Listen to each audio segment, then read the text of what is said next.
as soon as it starts recording, we will get started. All right. It officially says recording. So we are on chapter 8. And remember, he just like walked out of the lunchroom because everything he was eating just turned to chocolate as well. Even like his silverware, just because it touched his mouth. He wasn't eating his silverware, but it touched his mouth, turned to chocolate. So he's having rough times. Chapter 8. English class passed without incident. Miss Pimsel distributed word lists for her pupils to take home. The more words you know, she says always, the more exactly you can think. There were some difficult new words John noticed. Abrice, indigestion, acidity, unhealthiness, moderation, digestibility.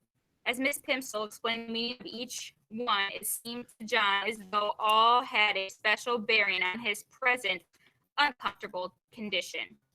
So, indigestion that can be caused by, eating unhealthy foods. Unhealthiness, obviously, he can only eat chocolate. He's only eating chocolate right now. Moderation means like, Mrs. Kneifel has a hot chocolate every once in a while. I don't have hot chocolate a day. I have it in moderation. At last, the bell rang. Very well, class, Miss Pimsel said. Time for outside activities. Good afternoon. Good afternoon, Miss Pimsel. Miss Pimsel gave the signal for dismissal, and the pupils in the front row filed out, followed by those in the second row, including John and Susan. Susan played a violin in the school orchestra, and usually she and John went to rehearsal in the auditorium together. This time, Susan hurried on ahead of him. John followed very slowly. All the members of the orchestra were sitting at their music stand on the auditorium stage when John, carrying his dark trumpet case, got his chair in the brass section. Mrs. Quaver had already begun to explain the difficult passage to the girl who played the flute. Just saying Day sings, nestling chirps and pleads, she was saying, you come in with your trill, doodle-doo, do the place on your score? Good. Ah, John, Mrs. Quaver explained, seeing his place. I'm glad you're not absent. As I had just told the others this afternoon, we're having the first joint rehearsal of my arrangement of A Boy's Song by James Hogg. We've been over all the individual parts in all the sections, you will recall. Now it's time to fit the pieces together. Anyone want to make an assumption of what might happen before we read on? We're on page 84, Paisley. Olivia, unmute yourself. What do you think is going to happen? His instrument is going to turn to chocolate. Right, because he plays the trumpet, which you have to blow through. So he's going to put his trumpet on his mouth. And remember, he touched his mouth with a silverware and his glass of water, and those turned to chocolate. I don't know if you guys know anything about instruments, but instruments are really expensive normally, especially like a trumpet or like a flute, things like that. They cost a lot. So if that turns to chocolate, he's going to be out a lot of money. That's a good prediction, Olivia. Good job. John nervously opened his trumpet case and took his shining gold trumpet from its bed of scarlet velvet. The beautiful new instrument gave him confidence. He worked the valves nimbly with his fingers and looked up at Miss Quavers again. Now, John, she said, tell me your little solo begins. Tell me when your little solo begins. Right after the end of the second verse, John promptly replied. He had practiced his part every evening in the basement at home for the last 2 weeks. He knew every note perfectly. After the line, that's the way for Billy and me. Good, Mrs. Quaver said. And don't forget what I told you, John. This is a happy song. I want you to play ta-ta-ta-ta-ta-ta-ta-ha, simply repeating the rhythm of the voice. And I want you to be light and lively. This is supposed to be a song of a boy who loves romping in the country. Ta-ta-ta-ta-ta-ta-ta-ta. John thought, that shouldn't be too difficult. Even with the whole orchestra listening to him, he had played it over and over again at home, but he would have to try extra hard here. This was to be his first solo. Everyone else was depending on him to play it properly. Right, said Mrs. Quaver, brightly. With her baton, that's the little tiny little like pencil-like thing that the music director told, called the baton. She rapped twice, which would be like tapping twice, tap, tap, sharply on the music stand before her. All the musicians brought their instruments into playing position. Susan positioned her bow over the strings of her violin. John held his trumpet close to his mouth and wiggled his fingers on the valves. Mrs. Quaver's baton moved from side to side, up and down. The shambles clashed in the drum's thumb. The pianist brought his fingers down on the ivory keys of the piano. The violinist and the celloist made their wheeling and wumping sounds. All were in perfect unison. The rehearsal had begun. After the introduction, one of the older boys began to sing, "Where the pools are bright and deep, where the gray trouts lie asleep, up the river, over the lea, that's the way for Billy and me." Dun dun, dun dun, dun dun. Because remember, now he's going to play his solo. After the last line of the first verse, John's fellow trumpets echoed the rhythm of the singer's voice. Ta ta ta ta ta ta ta ah, ah. Mrs. Quaver smiled approvingly at the successful performance. With her baton, gave the singer the signal to begin the second verse. Oh wait, he plays after the second verse. I lied, so it's not yet. Where the blackbird sings the latest, and Opa weep beep. Where the hawthorn blooms the sweetest, where the nestlings chirp and flee, the flute wobbled according to plan. That's the way for Billy and me.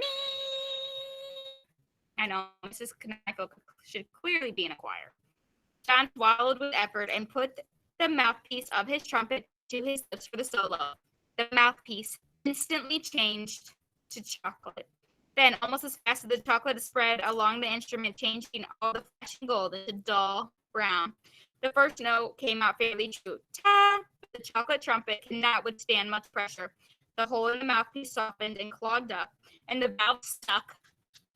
As John desperately tried to finish his part, Mrs. Quaver almost popped out of her head when she listened to him play. Ta, ta, ta, ta, ta, ta, ta. It sounded as if John was trying to play a soap-filled bubble pipe. Terribly frustrated, he put down his trumpet. Mrs. Quaver was speechless. The orchestra was rocked by uproaring its laughter. The trumpeter leaned over towards John's chair and picked up his trumpet. "It's a chocolate trumpet," he shouted dubiously. "No wonder it sounded like that. John Midas was trying to play chocolate." John didn't wait to hear anymore. He fled from the stage and out to the playground. Without stopping even to look around, he ran through the stone gateway and homeward. So he's having a really rough day. Couldn't finish his test, couldn't have any lunch, can't drink any water, and now his beautiful gold trumpet has just became chocolate, and he just was embarrassed in front of the whole orchestra. So, poor guy, totally not having a good day. I would not want to be in Mr. John's position. We're going to read chapter 9 now. Oh, the shame of it, the humiliation. John wept breathlessly as he ran, shocked and frightened, indignant and angry at the world that had suddenly turned against him. Mean old things, John thought, blaming Miss Pimsel and Mrs. Quaver for his failures, even though nothing that had happened to him had been their fault in any way. Horrible old school, he thought, even though he had liked school until that morning. Hated Susan, he thought, even though he knew at the same time he was really longing for her to be friendly with him again. Through the window, Mrs. Midas saw John coming up the pathway. "Hello, John, dear," she called from the living room. "You're home early today. How nice. As a reward, there'll be a piece of chocolate after supper." "I hate it," John shouted. He was crying too hard to say anything else for a moment. When she heard the sound of his voice, Miss Midas rushed into the hall. "Why, what's the matter, dear?" she asked, putting her arm around John. John twisted away from her grasp, ran past her, and started up the stairs towards his bedroom. "Susan didn't want me at her birthday party," he said as he went. "I know she doesn't. Well, I don't want to go to her rotten old party anyways." "I don't think you really mean that," Miss Midas said. "Besides," she added, and John was halted by the softness of her voice. "Mrs. Buttercup just telephoned to say she was going to drive herself over at 4 o'clock to pick you up." "She did?" John said, blinking down at his mother from the top of the stairways. "Yes, she did," Mrs. Midas assured him. "So you better hurry up and get yourself washed and brushed. Your party clothes are laid out on your bed." Remember, this is set back a little bit, not necessarily 2020, a little bit back. And back in the day, you wore nice, cute little party clothes, to a birthday party, like a nice outfit. There were games on the Buttercup's lawn while it was still warm enough outside. Later, the party supper, including the birthday cake, was going to be served indoors, and there would be a magician and a short movie. John joined the blind man's buff in grandfather's footsteps and Fox and Geese, and soon he became more cheerful. He even temporarily forgot about chocolate. Susan looked very pretty. Her yellow curls had been brushed so hard that they looked silkier than ever. She was wearing a big blue ribbon the same color as her eyes. Her cheeks were flushed with excitement, a deeper pink than her new party dress. On her feet were dainty little white socks and white shoes with straps that buttoned. Between games, Susan smiled at John and said, "I'm glad you came." They seemed to be on good terms again.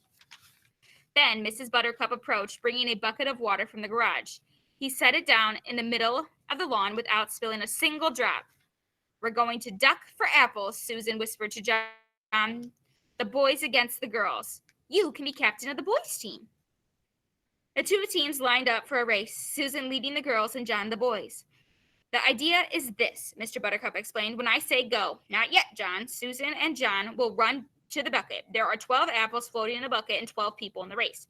Using only their teeth, Susan and John will grab their apples and run back to their lines. As soon as they touch the hands of number 2 runner and their team, Denny and Dukin, Susan and John will go to the end of the lines, and Denny and Dukin will run to the bucket and duck for their apples. Do you all understand the way it's going to work? All right. 1, to get ready, 2, to get steady, and 3, to go."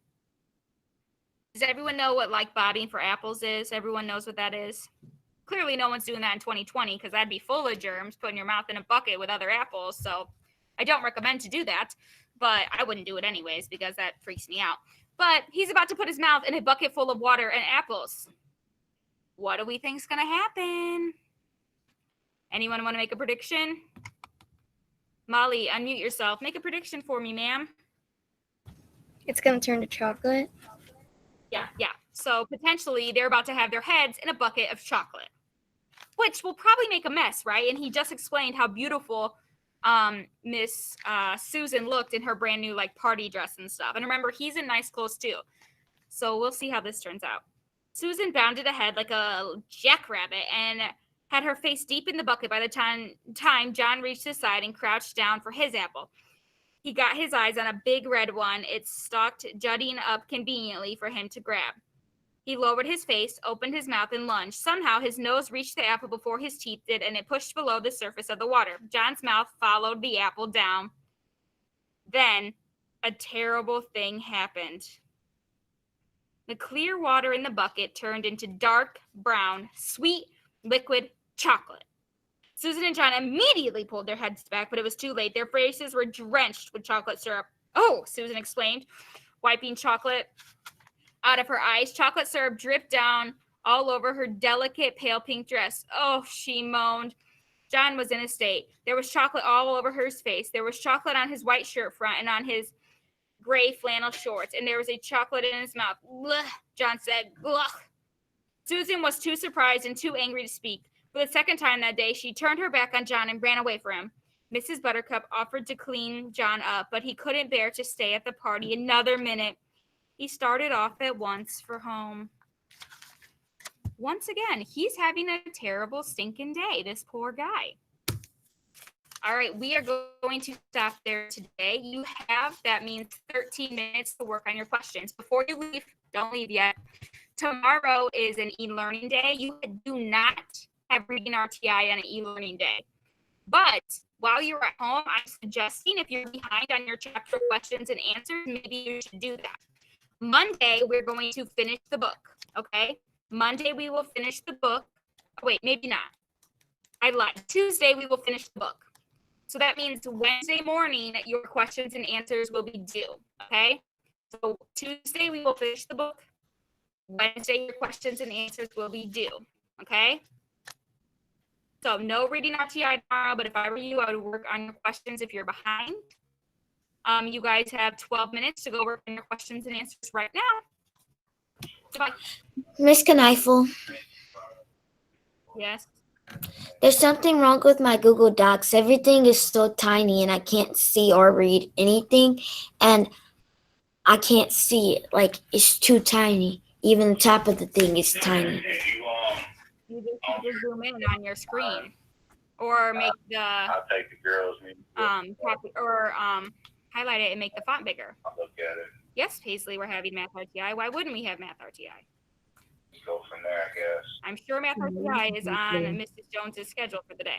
Hey, Yeah, I can't see your computer, Angelina, so I can't help you. But I mean, you just need to zoom in. Your screen probably got zoomed out. What does jackrabbit mean? A jackrabbit's just a really fast rabbit. Sitting and jumping around. So she's like super fast. Jackrabbit fast. Just rabbits are fast. Okay.